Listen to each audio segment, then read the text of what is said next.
Hi. So I'll just give you a quick recap of what Odyssey is so that you wouldn't have to go to see the movie without any prior knowledge. I'll just give you a quick beginner's guide for that. So what we have to focus is just Odyssey, because there is also Iliad, which talks about the Trojan War and what happens during the war.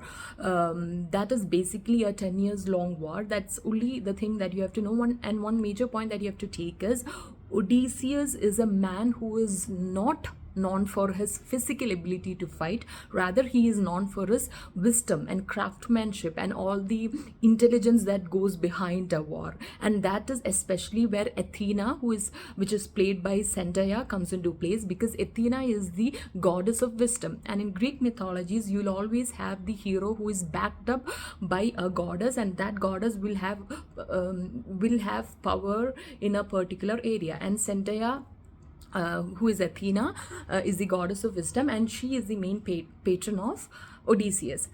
Now, after the war, which is almost 10 years long, Odysseus, along with some of the soldiers, are returning back to their hometown, which is Ithaca.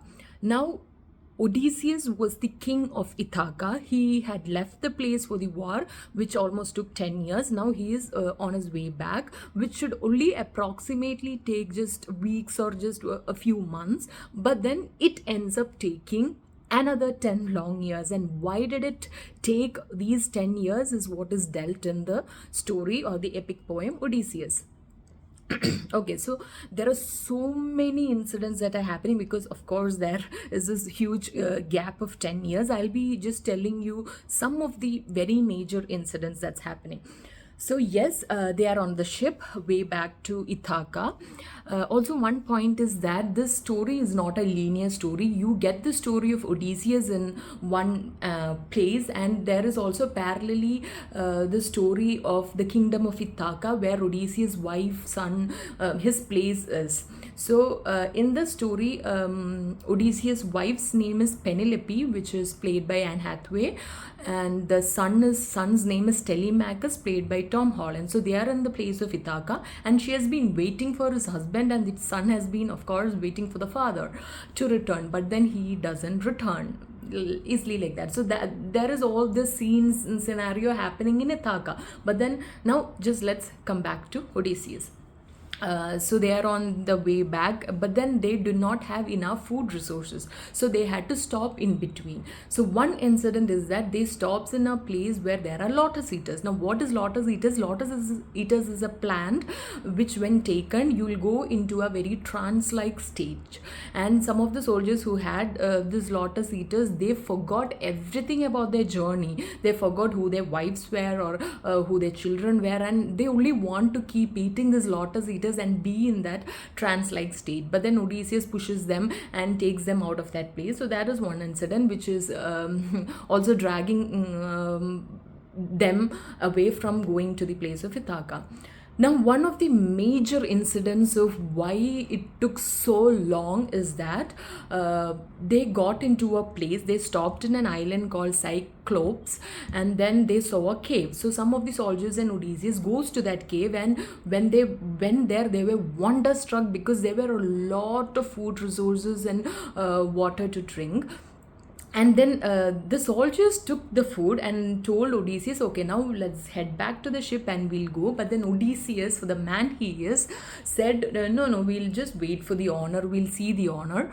And then they waits for the honor. At night, the honor came. Now, Cyclops is a place that is inhabited mainly by giants. They are huge people, and they only have one eye right at the center of their forehead. Like human beings, they do not have these two eyes. It's just one big fat eyes in the forehead. And then when this particular giant is called Polyphemus. He comes in and he rolls back the stone which acted as the door to the cave. And seeing that stone, Odysseus and his men understood, okay, it won't be possible for a human or for maybe a clan of humans to push the stone away. And this person comes in. What is peculiar about these giants and this island is that they do not have any rules. There are no laws at all, and if they get in contact with humans, humans become their prey. So when Polyphemus comes in, he takes two humans, thrashes them on the rock, and then eats those two humans. Now Odysseus understood, okay, physical strength is not enough in order to escape from this place.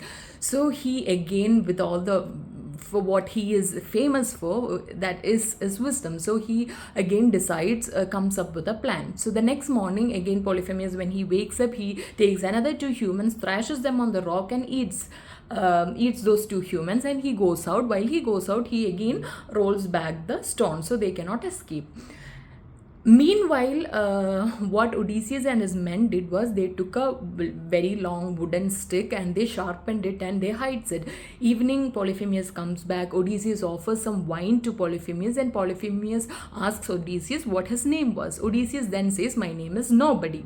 And then because of the effect of the wine, Polyphemus goes into a very in a very sleepy nature. And at that particular time, the soldiers and Odysseus took the long wooden stick and stabbed right on the eyes. And hearing all the screams, other inhabitants in Cyclops came, and they were standing around the cave because the stone was rolled and it was closed. So they asked, what is happening? And Polyphemus very ironically says, "Nobody is attacking me." And they thought, okay, it is nobody, so it is no problem, and they all went. And the next day, again, you have to see the craftsmanship there. What Odysseus did was, whenever Polyphemus comes in and out, he takes sheeps with him, and these sheeps are really huge. So what happens, what Odysseus very tactically did was, he tied these humans to the belly part of the ship, so that even if the giant suspects something and touches the sheep, the giant wouldn't know that humans are tied to it. So the next morning, Polyphemus goes out and they all escape because they are tied in the belly part of the ship, and they escapes. And what did not go right was, Odysseus, rather than just getting on the ship and going, he shouts to Polyphemus saying that, okay, I am not nobody, my name is Odysseus. And that is when everything changes. Because Polyphemus is not just a usual giant. He was the son of the god of sea, which is Poseidon. Now, for them to get back to Ithaca, they have to sail all the way, and their route was the sea. Now, pissing off the dad of this giant, whom Odysseus just stabbed on the forehead, that was not good.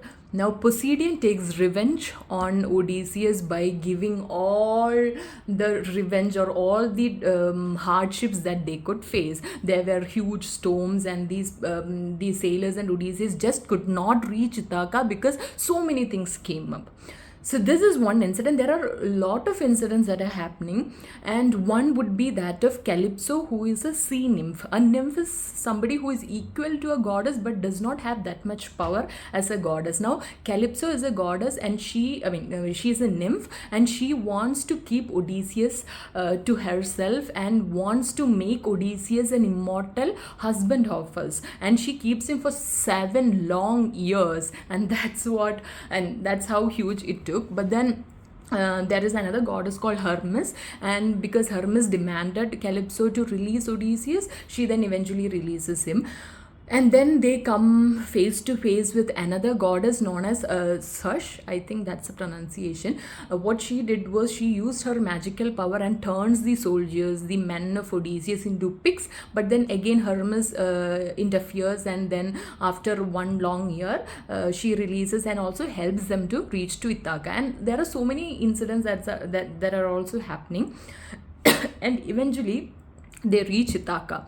Once they reach Ithaca, there is all another narrative story that is happening in Ithaca. So as we said, Penelope is the wife of Odysseus, and Telemachus is the son of Odysseus. And because this is a kingdom without a king, there are a lot of suitors who are trying to woo and marry Penelope so that they could become the king of Ithaca. But then Penelope is this all standard of loyalty of how a wife could be, so she rejects all the suitors, is what the story tells us. And one of the major suitor that is portrayed in the film is played by Robert Pattinson.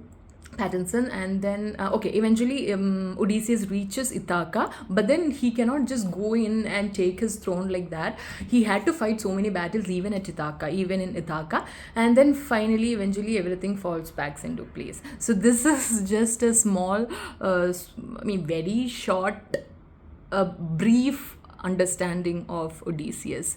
So I think this much is just required for you to watch the film with a small background. So yeah.